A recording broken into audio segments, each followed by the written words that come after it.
I always very much look forward to engaging with this exciting reading of the healing of the blind person by Jesus.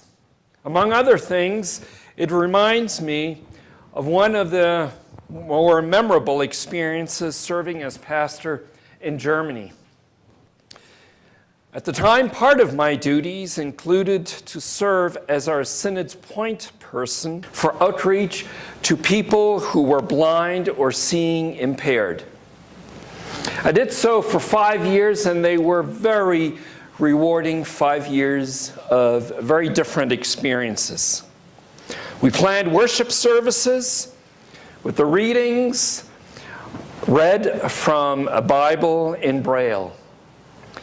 Many of the blind worshipers or seeing impaired persons who came to the church were led by their service dog, like when Kathy comes and she brings Butters, right? Butters. And when we would worship, and our group was usually between 10 and 15 persons, and that meant that there were about 10 dogs, service dogs, and they got along wonderfully. And no barking and no tense moments. And a couple of highlights, like when we worshiped together and the 15-member choir of blind and seeing impaired persons and other persons with eyesight would sing together. One group would have the hymns all memorized or following the words of the hymns and songs in Braille, and their fingers would move along, and that was a sight to behold. Or when I would come around and bring communion, and we would gather around the table of our Lord, and so the adult was standing there and the dog was sitting there, and I would offer the communion bread, and then the dog would look up at me and like, don't I get the Lord's treat? and it was just wonderful. Following worship, we would often then go and have a meal together and say go to a local restaurant. And the interesting, no pun intended here, eye-opening experience was that when we would go to public places like a restaurant or a cafe, it was not so much our group which was uncomfortable, but it was more often than not the waiters and waitresses or someone sitting in our vicinity that was uncomfortable or felt uncomfortable by our presence. I remember one woman out of our group, Gertrude, who had been blind since her early teens, and she told me, "Michael, I go through times during the day or during the week when I feel alone, when I lament how unfair it is what I have to deal with. On a beautiful spring day, I can't see the blossoms in the tree or in people's yards, but I can smell them. And so I see them differently than everybody else." And to me, that was an experience that Gertrude shared that told me that there's so much more that makes us who we are than to be defined by one or two narrow experiences or character traits. And that leads me to this morning's story.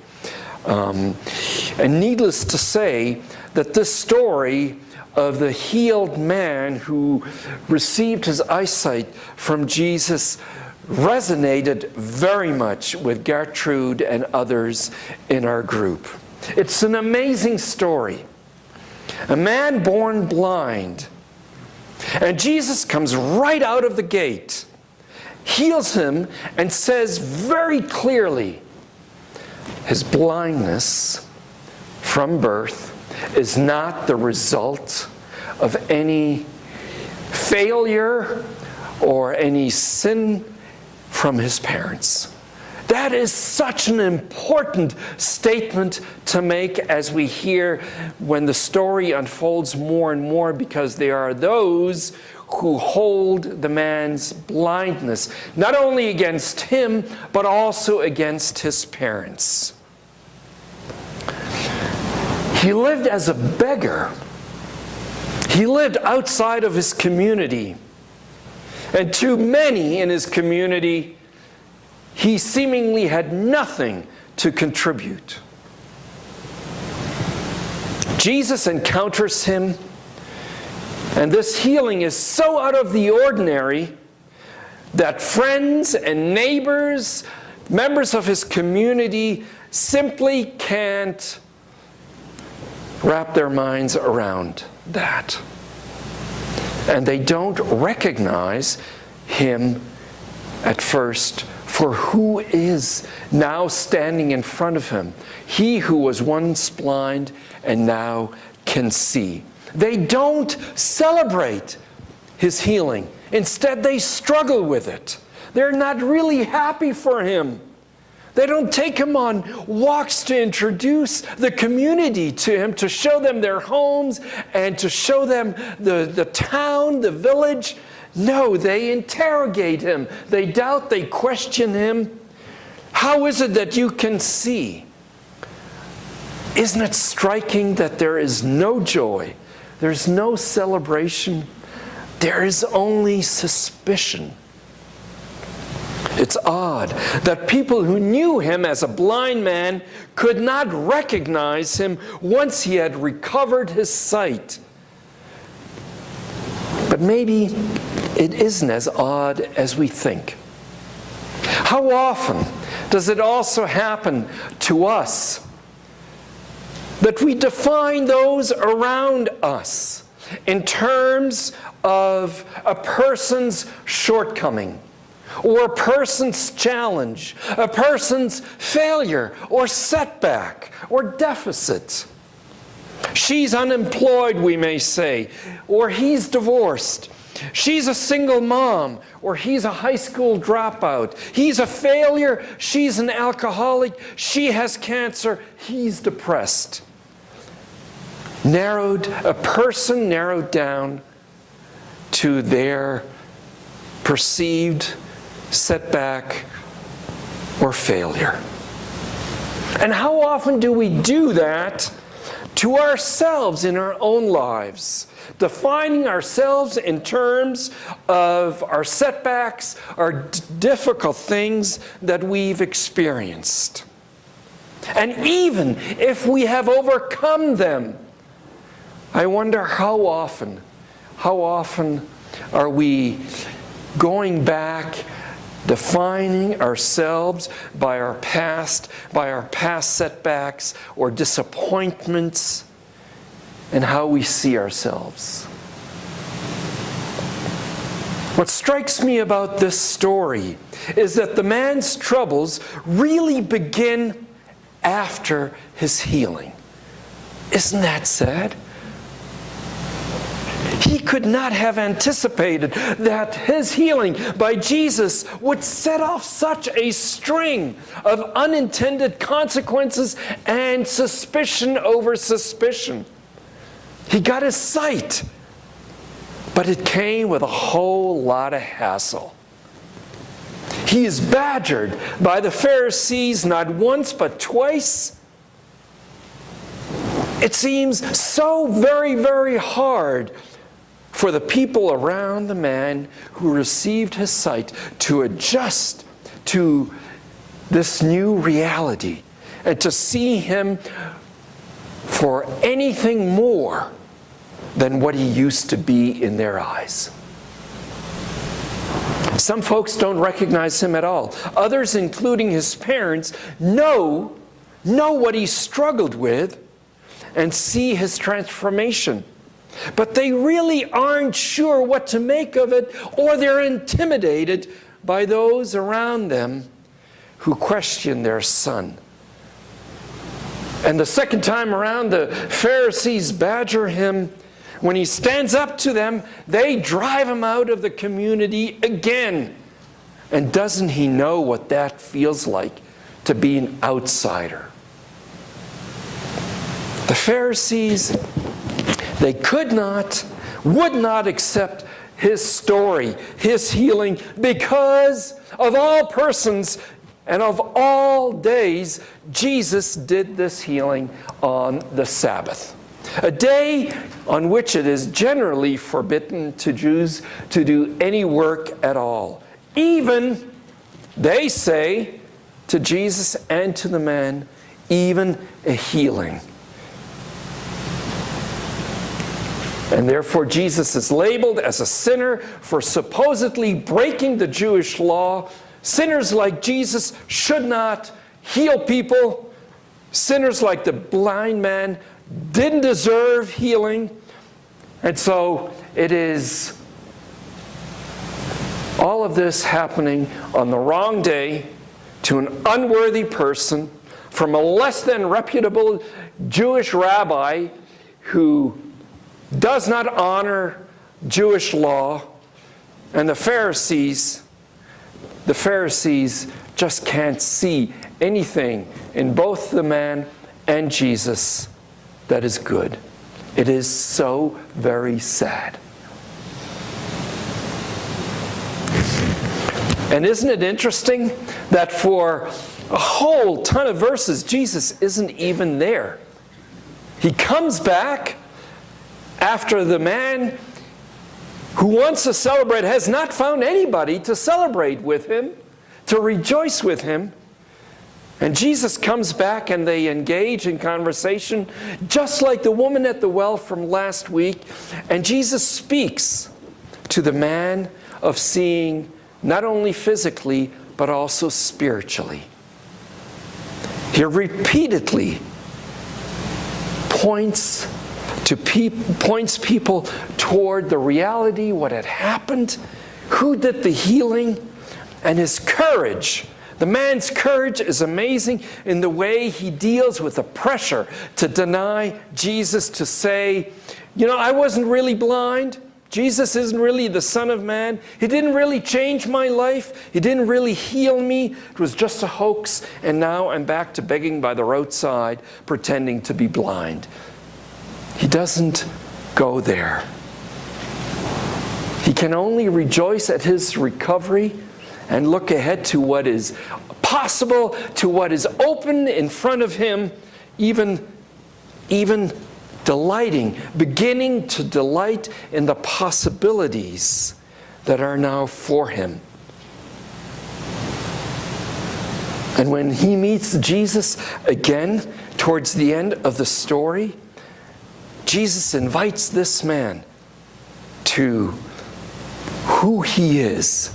Again, like the woman at the well, he invited her who he is to recognize. And the man makes this wonderful personal confession of faith. Lord, I believe. Just like the woman at the well, who then goes into the town and tells the townsfolk what she has experienced. The transformation for her and for this man is complete when they make this confession of faith and become public witnesses to our Lord. Because Jesus does not define us by the narrowest of setbacks or failures or brokenness. For Jesus, we are a beloved child of God. And in my 5 years of working with people who are blind or seeing impaired, I learned to appreciate and to rejoice in that. That was a group of people that knew very well limitations. And I remember an experience, and I have not forgotten it, And one of the most deepest experiences in my 26 years of pastoral ministry. So I talked to you about Gertrude, blind since her early teen years. I remember a Bible study with her and others in our group of friends about this story. I remember a man, he had a service dog, beautiful German Shepherd. And the man, during our exchange of the story, said to our group, "I can so relate to this man, born blind and now healed by Jesus. But not first and foremost because I can't see. Yes, we have that in common. But I can so relate to this man because way too many people in my life can only see me for one thing and can only define me, who I am in their eyes, because of one thing.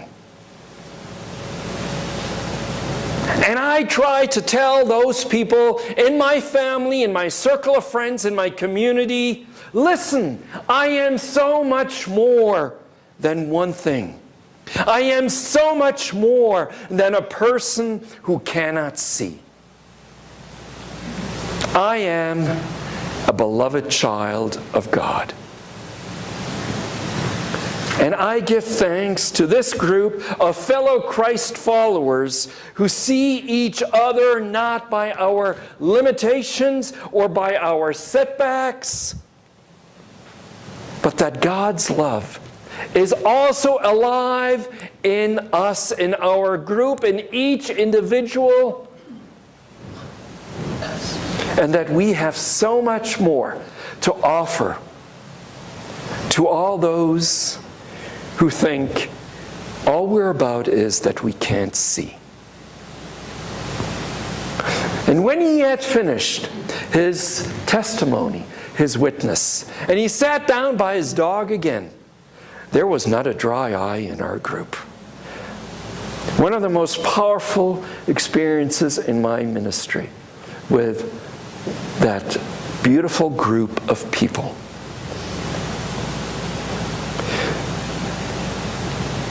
We are so much more in the eyes of our Lord when he sees us, and our Lord sees us deeper and wider than we may ever see, because so often we see the limitation in others or in ourselves, whereas our Lord looks at us and sees us like Gertrude and like this man in our group, and sees us first and foremost.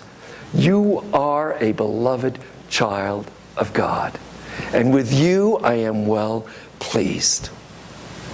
That is the good news of this morning, and that is the good news I hope you will share with others this week. Thanks be to God. Amen.